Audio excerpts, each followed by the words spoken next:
Pictures were kept, and it was absolutely freezing cold. I'm still cold from that, I'm sure. My favourite picture is this one with the cat in the cage, because the cat has a mischievous look and it's looking like it's begging you to go and play with it, and realising you can't play with it, and she can get up to all sorts in that cage and you can't do a thing about it. But I enjoyed that experience as a whole.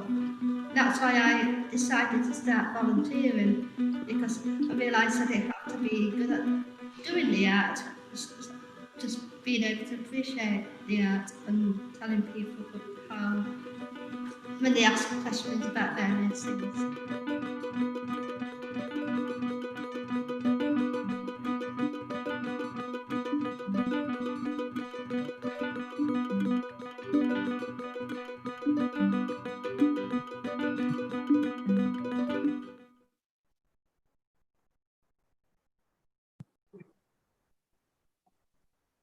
Good afternoon and welcome to us here live at the Cooper Gallery. My name is Alison Cooper and I am the Exhibitions Officer at Barnsley Museums and co-curator of this wonderful project and exhibition. What you see in the gallery today is the culmination of a 2-year-long project between ourselves, Autism and Asperger's Barnsley, and the Arts Council Collection Select programme. Through this live event, we hope to offer an insight into the project with a few films and an opportunity to ask questions towards the end. A bit later, you will hear from my colleague, Gaby, Community Arts Engagement Officer, who will talk more on the process.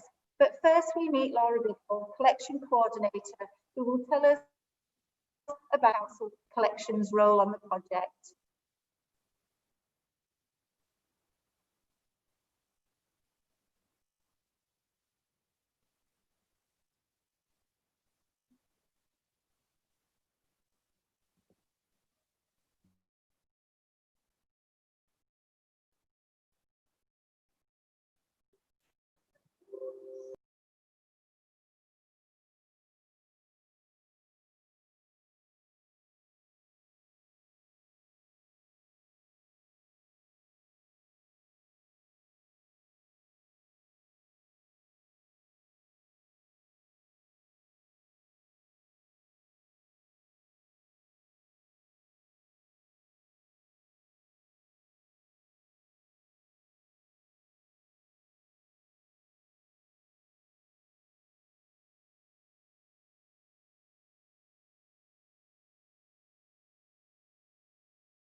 Hi, I'm really sorry. I don't know what's happened to our video at the moment, but we might hear from Laura later. So what we'll do now is we'll go to Gaby and we'll hear a little bit more about the project. Over to you, Gaby. Hi, so I'm Gaby, the Community Arts Officer for Barnsley Museums. and my role has been to work with Alison to long list artworks for this exhibition, and then to coordinate with Achaintre Autism and Asperger's Barnsley, who are our brilliant co-curators. And we've been discussing with them what curation is, and also all about the themes of the exhibition. So of course this exhibition is Allegories of the Senses. So we were choosing artworks that were representative of the different senses: taste, touch, hearing, sight. And we chose a long list of artworks from the Cooper Gallery collections, and then the group discussed them and chose their favourites, the ones that they felt best represented the different senses. You actually took the group on a trip down to the stores, didn't you? How did that go, Alison? Well, it was very cold. What we did, we took a number of people at a time, just a small number, because the stores are very small. And the conversation was that it was very cold, and there was lots of discussions around storage, why we have racks and a racking system, and why the temperatures maintained at a regular level. Some of the works that the group saw were in very poor condition. So we talked a lot about the conservation and how important it is to preserve even the frames and the conditions of the paintings. And I felt that the group learned a lot about that, and the feedback that we had was a very exciting opportunity. Not many people get a chance to do that. And I think it set a good basis for the start of the project. Yeah, I think people get really excited when they get to see behind the scenes and they get to go to places the general public don't normally get to go. I think it's worth mentioning that the group Action for Autism and Asperger's Barnsley have been meeting at the Cooper Gallery regularly for quite a long time now.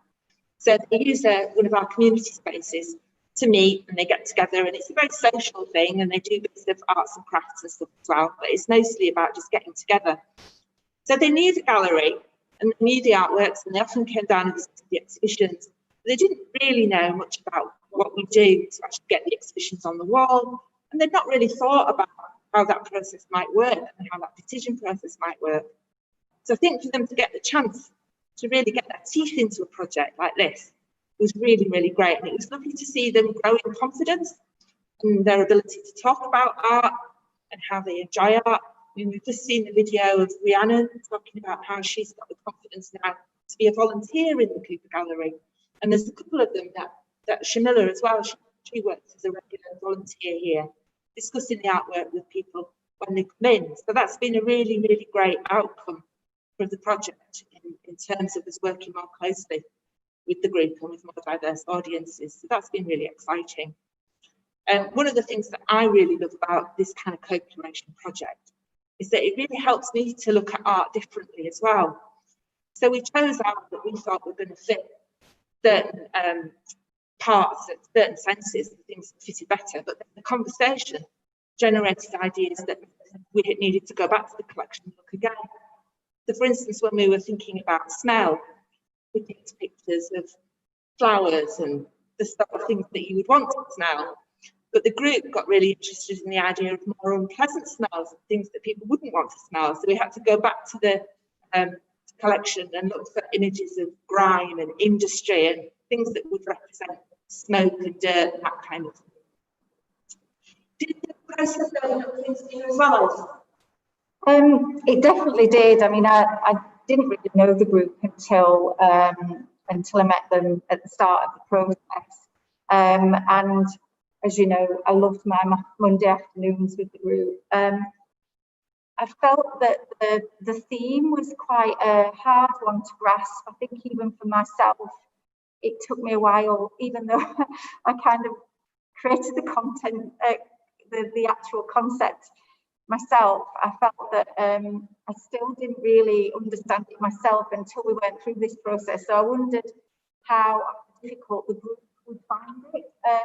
And even just after the first session, for me, the group just got it straight away.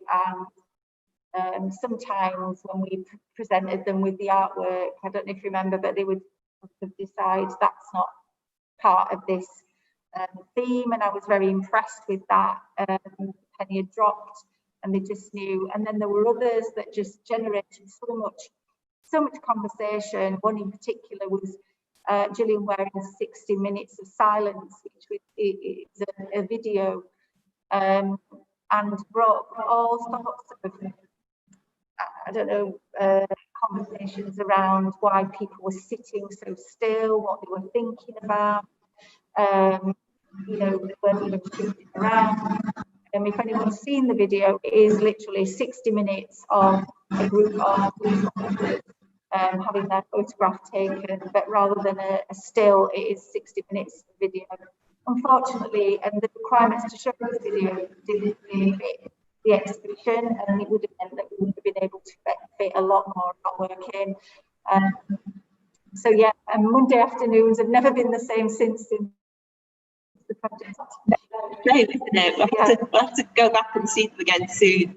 And I think one of the interesting things that came out of it was that the choice of artworks wasn't just down to the group, it wasn't just down to us as curators and co-curators, but actually the needs of the artworks and the logistics of the space all started playing a part as well.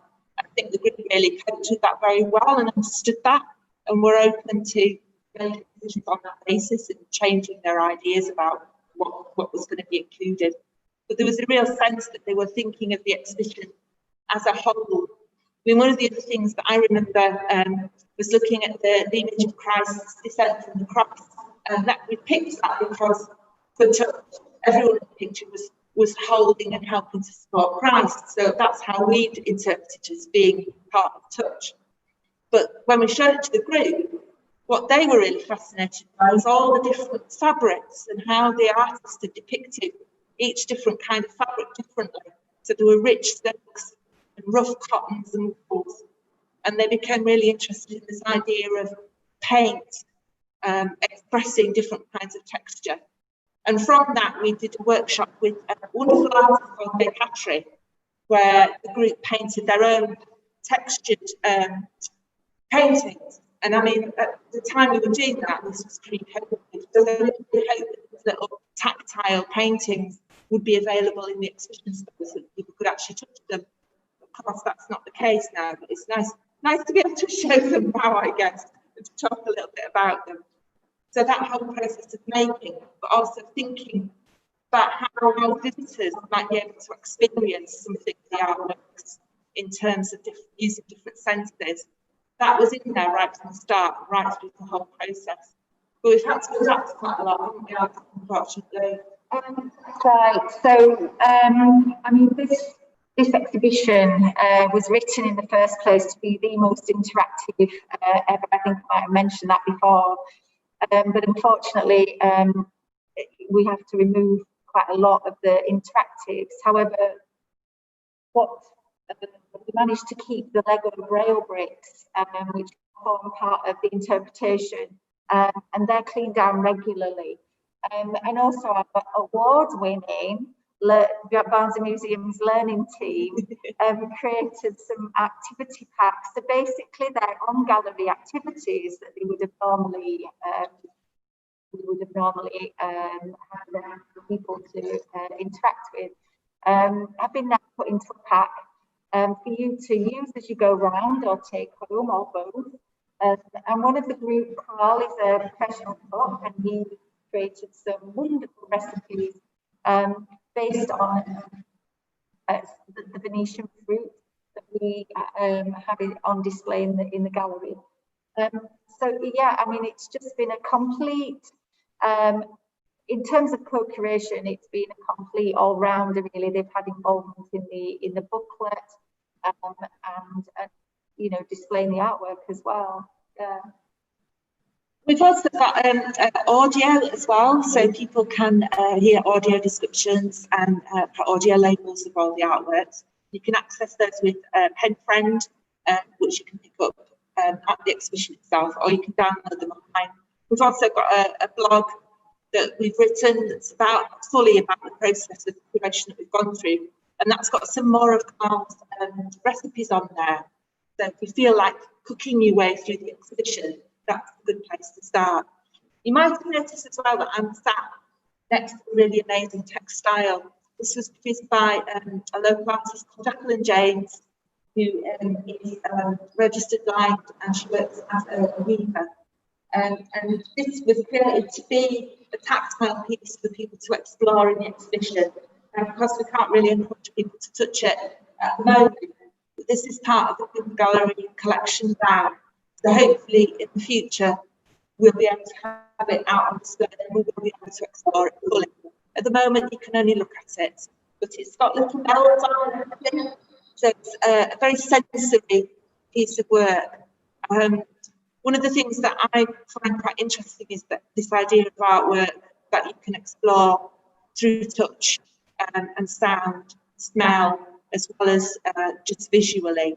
A lot of art is covered in don't touch signs, but hopefully going forward the Cooper Gallery will be a fully immersive and sensory experience for people who come here. I just want to mention Sarah Evans as well. Sarah worked with Gaby to do some observations on the artwork, so that for the audio guides, and she also created some insects of her MA in curatorial studies. Is that right, Gaby? Yeah, that's right. She's studying at Leeds Arts University. Do quite a lot with the curation studies students there who are studying masters in curation practices. So it was really lovely to work with Sarah this year, and she did some absolutely amazing work with us. And she really helped out with the group, and she really influenced some of the activities that we included in the activity brochure as well. Brilliant. Well, I think, shall we move on to another film? Shall we hear one of the other group? I think we might be able to hear some thoughts. Hopefully our little technical glitches will be over. We might even get to hear from Laura now as well. Right, lovely.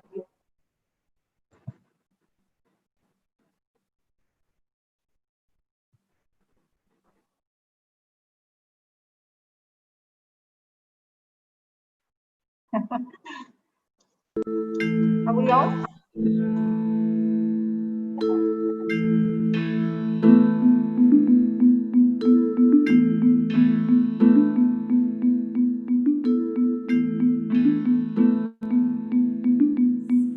I chose this because looking at it reminds me a lot of my mother and her love of flowers. She's always got flowers in the house, and she's always pottering about in the garden. In fact, looking at this piece actually prompted me to write a poem. A play of colour, lit by sunshine, stood on a pillar, light and shadow align. Blooms of June, given with care, blossoms that wither soon, but no need to despair. Here they will stay, for you to acquaint. They sit here today, reborn in paint.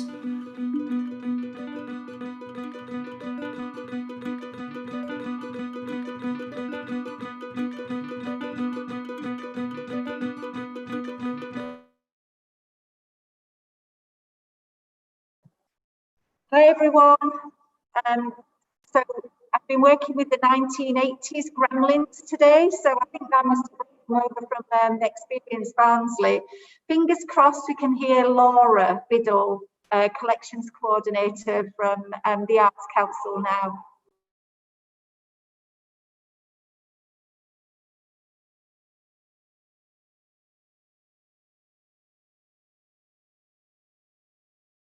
Hi, my name's Laura Biddle and I'm the collection coordinator for the Arts Council collection. I live in Manchester, but I'm based with the sculpture collection at Longside, Yorkshire Sculpture Park.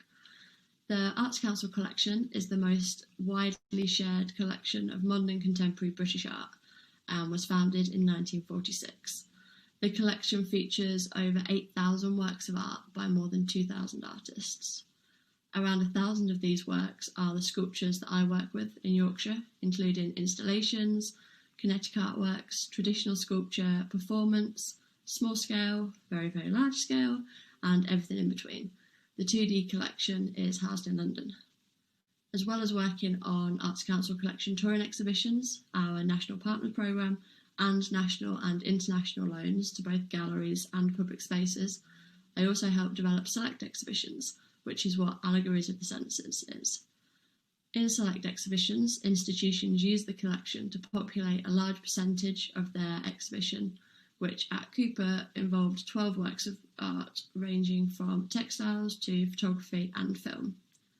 When I joined Arts Council Collection in June 2019, the Cooper Gallery had already started developing the exhibition idea with my predecessor, including the pivotal point of the project being co-curated between themselves and members of the Action for Autism and Asperger's Barnsley group.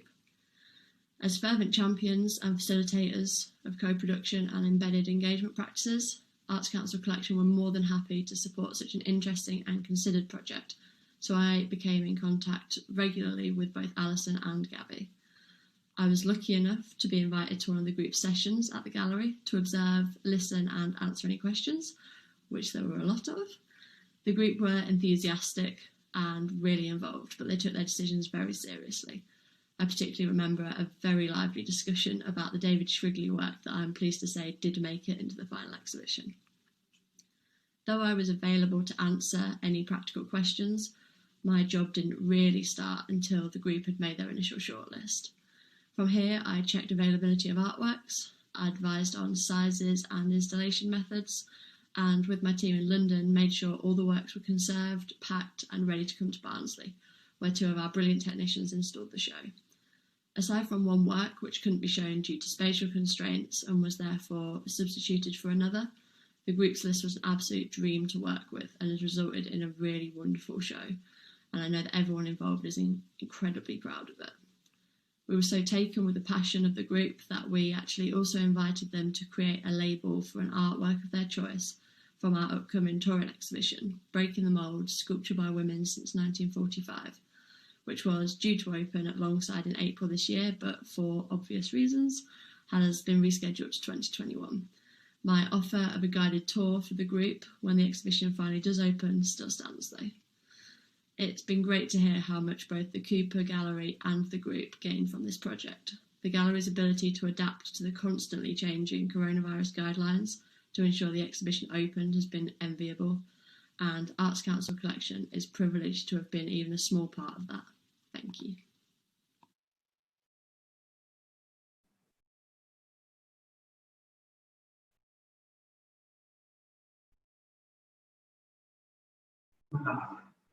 Yeah.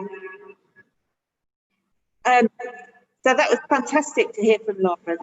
It's been really lovely working with her and her colleagues at the Arts Council.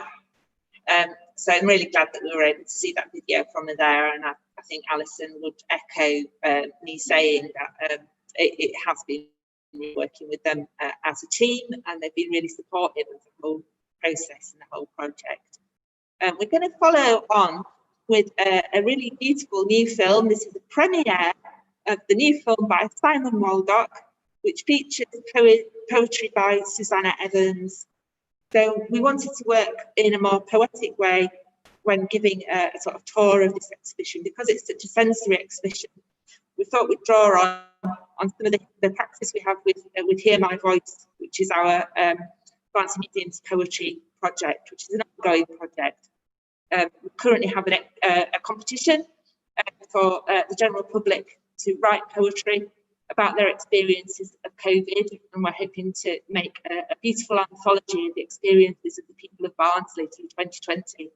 So if you're from Barnsley and you enjoy writing poetry, do look that up on our website. Simon is a great filmmaker and he's done amazing justice to this beautiful exhibition. So I hope that you all really enjoy the film.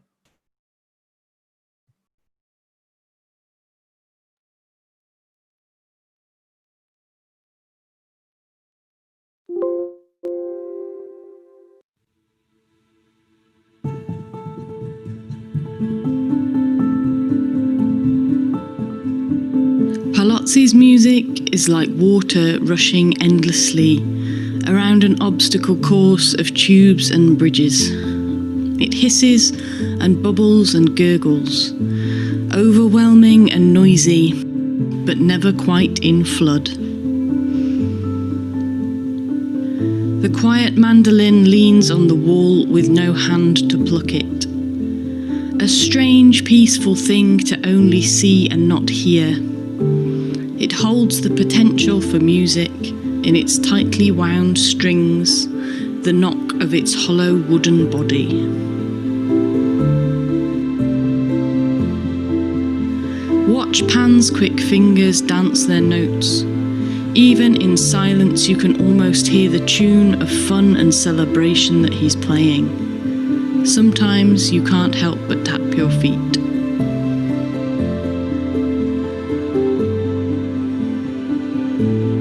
Every one of the pigeon racers has their eyes.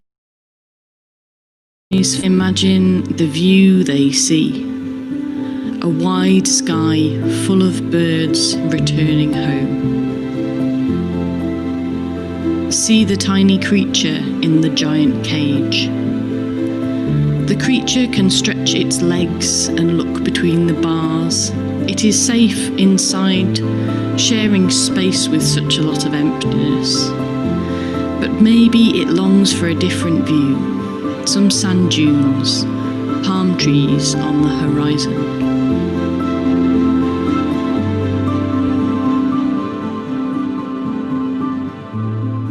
What colours of birds and creatures are hanging here? Shaggy in wool. What would it be like to touch? Would it wag its tail or fly away? Does anyone come to walk in winter by the quarry pond? Under the black dam, where the branches are scratches thick and dangerous, scrap metal and old trolleys lie outlined under the long shadow of the sky.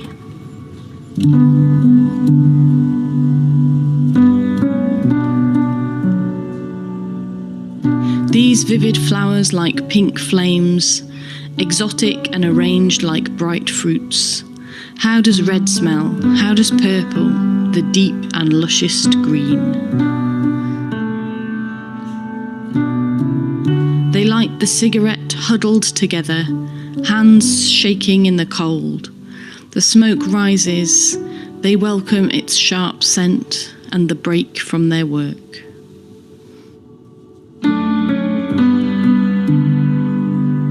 The glass fruit catches the light, bright as fresh garden treasure, taken straight from the tree. Although so cold and shiny they'd hurt your teeth. Look, the lemon is yellow, striped with brown. Perhaps it is past its best. Can you taste the recipe ingredients together? Sweet and sharp and meaty, hear them sizzling in the pan as they cook through. Smell their rising aroma filling the kitchen.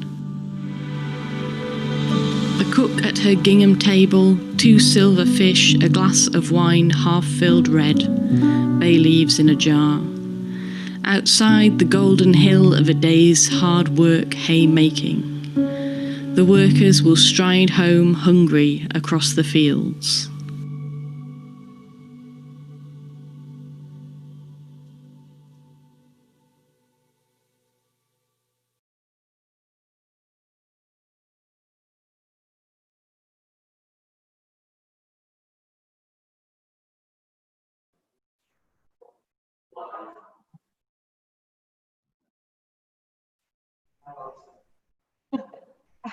Hi everybody, at least we managed to see Laura there.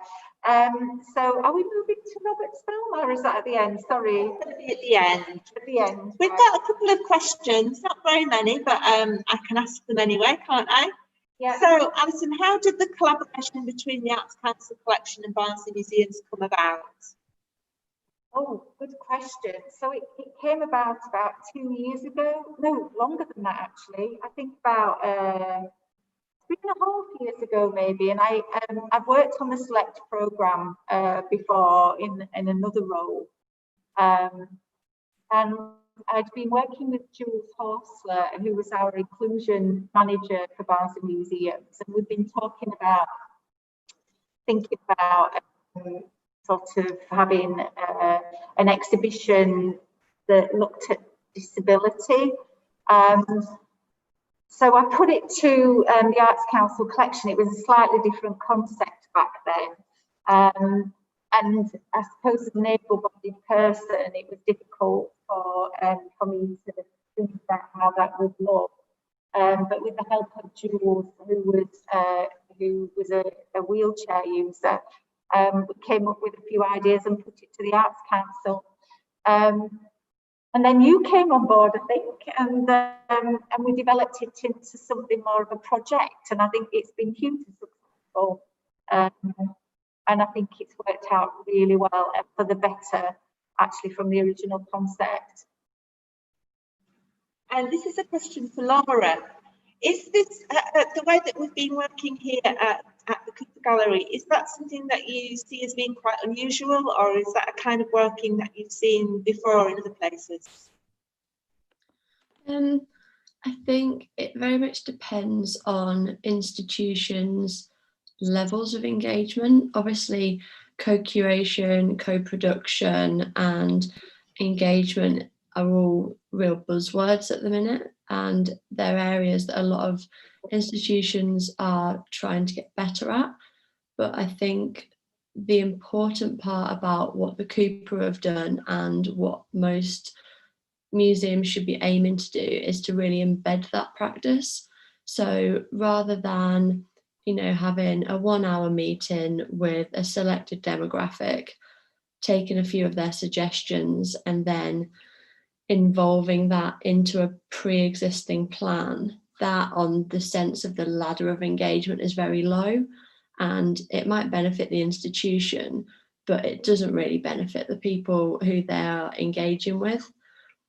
And I think that's quite common now. So we see that some galleries can try to potentially tick boxes and say that they've done, you know, they have done engagement, whereas actually now there is a bigger call for responsibility, sort of ethically and socially, for museums to fully engage communities and work in ways that are mutually beneficial.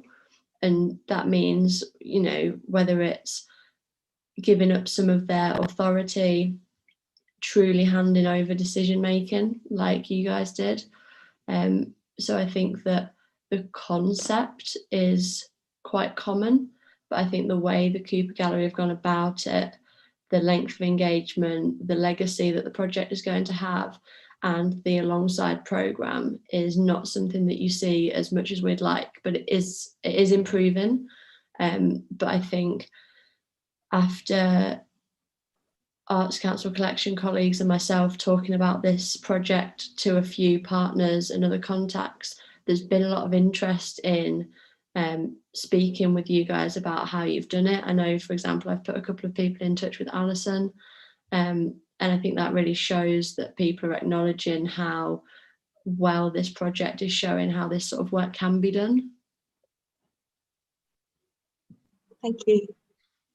And this one last question for you, Alison.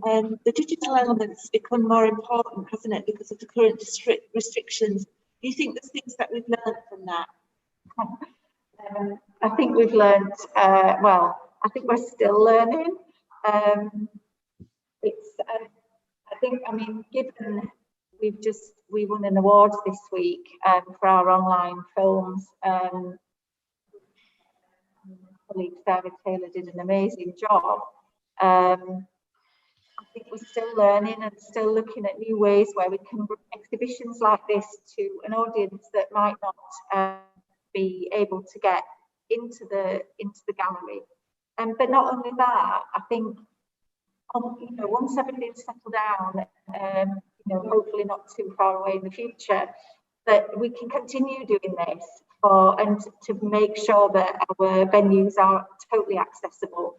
And it is becoming, as part of my job, the normal thing to do now. It's basically when we're doing curatorial work, online digital is what we're thinking about as a normal everyday work. Well, I think we've learned a few things tonight, haven't we? Yeah, well, my glasses keep steaming up with a mask. Well, thank you ever so much, Laura, for joining us. It's been really lovely to see you, even over the sort of ether. No, thank you for having And me. I think we're going to end with one of our wonderful co-curators, Robert. Thank you, everybody, for coming.